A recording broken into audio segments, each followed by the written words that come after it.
গেল বছরের ৫ আগস্ট শেখ হাসিনা পালিয়ে ভারতে আশ্রয় নেওয়ার পর থেকে দেশটির গণমাধ্যমগুলো বাংলাদেশকে নিয়ে একের পর এক সংবাদ প্রকাশ করতে থাকে।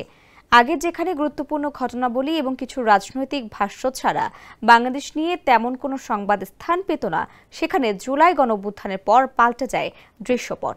তবে সেসব প্রতিবেদনের ধরন নিয়ে রয়েছে প্রশ্ন। বিশেষ করে শেখ হাসিনাকে ভারতীয় গণমাধ্যমে কিভাবে উপস্থাপন করা হচ্ছে সেদিকে নজর ছিল সবার। বাংলাদেশি গণঅভ্যুত্থান পরবর্তী সময়ে বিশেষ করে গত ৫ মাসে ভারতীয় সংবাদপত্রগুলো তাদের প্রতিবেদনে শেখ হাসিনাকে কিভাবে উল্লেখ করেছে তা নিয়ে সামাজিক যোগাযোগ মাধ্যম ফেসবুকে লিখেছেন নয়াদিল্লিতে Bangladesh high commissioner press wing এর প্রধান ফয়সাল মাহমুদ। ওয়ালটন এখন দেশের সীমানা পেরিয়ে পৌঁছে গিয়েছে ৫০টিরও বেশি দেশে। ওয়ালটন, ঘরে ঘরে বিশ্বজুড়ে।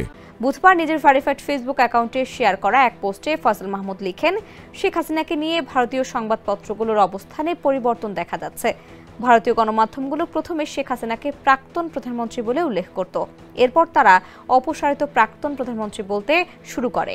এখন শীর্ষস্থানীয় 4টি ভারতীয় সংবাদপত্র Times of India, the Hindu, the Indian express এবং হিন্দুস্তান টাইমস ধীরে ধীরে শেখ হাসিনাকে পলাতক প্রাক্তন প্রধানমন্ত্রীর শব্দ ব্যবহার শুরু করেছে।